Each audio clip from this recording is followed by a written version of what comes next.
This is amazing. There's THC in a meteorite. Get yourself over here and explain this to folks. This is so exciting. Well, this was terribly exciting and new to me, but in a way, it goes right along with what we have been discovering recently, which is blood-brain, which we'll describe in a minute, which has to do with meteorites coming into our atmosphere, dropping blood, literally human hemoglobin blood.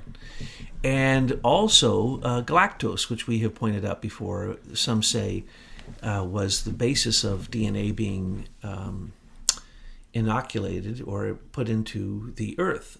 So some would say blood comes from meteorites, that our milk or DNA are the highest form of DNA found in our body. This galactose is absolutely equivalent to mother's milk. And now we find that the endocannabinol system, which has only within the last 10 years become a big deal, and they have discovered it and found that it actually controls the ductless glands, the system that we thought was the master control system for the whole body, the endocrine system. But what we now find out is when they had discovered that lymph actually goes beyond the blood-brain barrier into the head, into the skull, and you can find an entire lymphatic system in the skull, which they never knew was there before. They also at the same time discovered the endocannabinol system. Now, the endocannabinol system is an ancient system that no one understands yet, but they are finding out that the things that stimulate it, CBD1, CBD2, and a variety of other CBN, CBG, and ARG, and all these other things that come from hemp and from cannabis, the two oldest cultivated plants on the face of the earth. And look, AIM patriots and friends, if you haven't gone out to your local health food store and grabbed some hemp products, you've got to. This stuff is amazing. What it has done for me and for friends and family that we're hearing about that are taking it on a continuous basis, every day, it's just amazing. So it's the THC that they found in the meteorites, and they thought when they first started finding this, microscopic amounts of it on meteorites and in meteorites. In 2009, they said, well, this is an anomaly. So they've been now, for 10 years, looking at all the meteorites. They went back and looked at all of them, and they found that many of them of a certain type carry these spores and carry THC, tetrahydrocannabinol. Now, THC is one stimulant to the endocannabinol system in the human body. There are many other spices that also stimulate that. I can go down a whole list, but you can also just look at our research in the intelligence report that we did not long ago on it. And you will find that many things like cardamom, cinnamon, turmeric, all kinds of things stimulate the endocannabinol system. And it, in turn, stimulates the rest of the body, particularly through the endocrine system. So it is a master control system that we don't understand, that we are now discovering that the most ancient plant and the most cultivated plant on the face of the earth, hemp and cannabis, are in fact possibly seeded from outer space. Now that's shocking. It was shocking to me to find that out, but when I thought about it, think about this. It made me think about this. Out in space, there are substances called C60, C70, C80. They are advanced molecules that Buckminster Fuller had discovered, and he then replicated making C60, or what they call buckyballs, in a substance by deriving it from a mineral on the earth. Some say that mineral may actually have originally been a meteorite. So whether you're looking at shungite or whether you're looking at C60 or meteorites that have THC, tetrahydrocannabinol on them, or the seeding of galactose into our planet, which could have been the DNA seeding for human beings coming to birth on the earth, that is very, very unusual. But we basically know very little. We are children. when it comes to trying to understand anything beyond our planet. And even then, we don't understand our oceans, we don't understand our atmosphere. So we are just babes in the wood, so we shouldn't be surprised that we're finding out these things. You know, when we first met one another and decided to start dating, you handed me a rock. I didn't know what it was. You just said, hold this. I did. And I felt dizzy, and so I had to sit down, and I said, this makes me feel dizzy. What is it? I felt like I had gone way out into the planetary system and come back into my body at lightning speed. And then I said, what is this, Douglas? And you said, this is what Rudolf Steiner said you need to work with. Meteorites. Yes, and I gave you one that had rust on it, and it was a very unusual one, and it was particularly, you could call it psychoactive, perhaps. And so, yes, then you had to sit down. You were somewhat overwhelmed. And what was great about it is I didn't know what you had handed me. I didn't know that I'd have an experience, but it was very profound. And from that point on, I've been paying attention to meteorite. Well, as you know, I've been collecting them for a long time. I have lots of them, all different kinds. And I've been experimenting with them because Rudolf Steiner said, get meteorites and work with them. So I took them, and I have different types of them, and I would use these as an experiment with children and adults, but particularly children because they gave the best response. So I'd pass out one to every child in the class, and I'd say, I'm not going to tell you what this is. Just please hold it in your hand. And I'd let them hold it for a little while, and we'd all sit there, blah, blah, blah, blah. Then I'd say, okay, I'm going to go to the board, and I'm going to write down whatever words you say are the first impression you have from what it is you're holding in your hand. And do not respond to what other people say, and don't copy them. Whatever it was that came to your mind, just blurt it out. So I'd write it down on the board, and what would they say? Hot, burning, weapons, sword, spear, bowl, heaven, stars, you name it. Exact descriptions of meteorite. Now, I want to describe something here. Why is it that a meteorite might have such things on it? Okay, this is going to get a little bit cosmic, but that's all right. You can follow along. I'm not going to get into the spiritual aspects of this. You have the Saturn, Jupiter, the asteroid belt, and Mars, and Earth. And then, of course, the other inner planets, supposedly. Now, where did that asteroid belt come from? And why are there literally countless meteors or asteroids in that asteroid belt staying in that certain pattern? Well, they don't. They fall to the Earth all the time, 10,000 a year.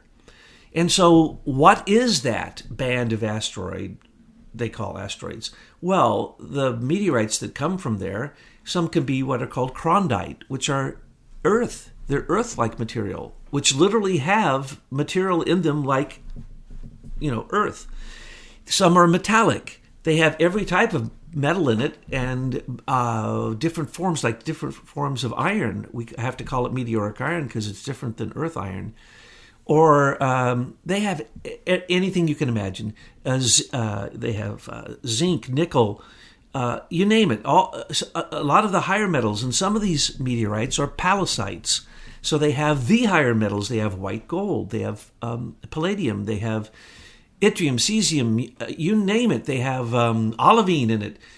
So when you say meteorite, you have to describe what type of meteorite you're talking about. I have many of those, and the ones that are very psychoactive are the ones that have olivine in them and white gold. These are literally white gold. They never tarnish. Or iron that doesn't tarnish. Well, Douglas, what would you recommend for the listener who's just tuning in and is getting excited about this? What would be the first steps? Where to go get meteorite? What would you do with it?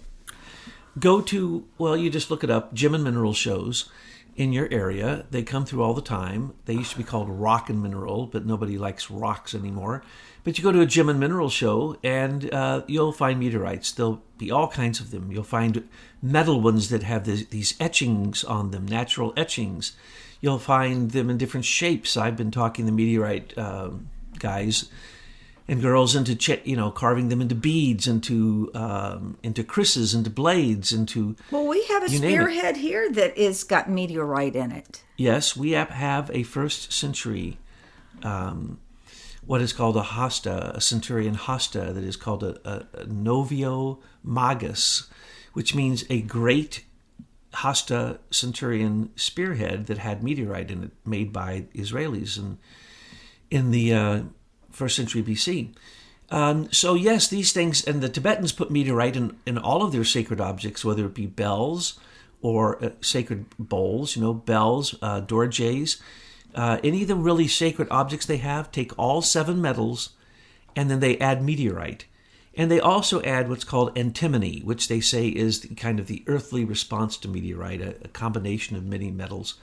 But in essence, without the meteorite in these things, they're not sacred. In Indonesia, they capture these. They don't capture them. They go out and get them when they fall to the earth. Meteors falling to the earth become meteorites. And they take them, and what do they bring? They bring fire, a sacred gift from the gods like Prometheus. They bring metal, which can be then carved into spears. They have substances that you cannot extract from metals on the earth that then they were able to use in making other metals, in other words, being a blacksmith or a forger, and taking these metals. And I can tell you stories that you won't believe about these meteorites and the worship that they have of them. They're called krisses, Kris or Cris, and they consider them to be gods, alive, that they can fly on their own. All these things, they go into trance when they're making them, and they use their lips to cool the edges of them, and they leave the imprint of their lips in these krisses, which are shaped like a thunderbolt, because they believe that they're a gift from the sky, like a sacred fiery spear or a sword or a thunderbolt. And so when you talk about Tibetan dorjes, you're talking about meteorite and meteorite falls, thunderbolts. When you're talking about Zeus, you could be talking about thunderbolts, which are either lightning bolts or meteorites. So there are 80 instances in literature, which I have found, where blood rain is described in great detail in some cases.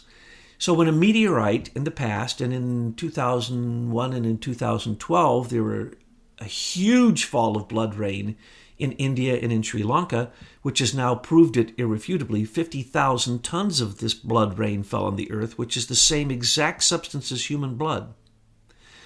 And they don't understand it, and nobody even tries to explain it. But one thing's for sure, when you see this meteorite as a fiery spear or sword coming through the sky, and blood drips from it, from the sky, you are describing the procession of the Holy Grail, with a fiery spear with blood dripping from it into a grail. Now, the grails of the past were cauldrons in many cases, and what did they capture? They either captured blood and rejuvenated those who died in this giant cauldron, made, of course, of meteoric iron in many cases, or at least some meteoric iron in it. Hundreds of these are described in mythology, in the branches of the Mabinogian and Celtic myths, Welsh myths. In all of these places, it's described in great detail. But what do they put in the cauldron, the grail, this holy grail, this meteoric grail? They put milk in it. The soma of the cow god, Travasir. Now, that sounds crazy, but when I just got through telling you that galactose is the same thing as mother's milk, and that the ancients looked in the sky and saw the Milky Way as the breasts of a great mother or the teats of a cow, and that they believed when they sucked on it, they got wisdom from the great goddess, and that's the reason they worship cows to this day in India, that the milk of the cow was turned into soma, the drink of immortality.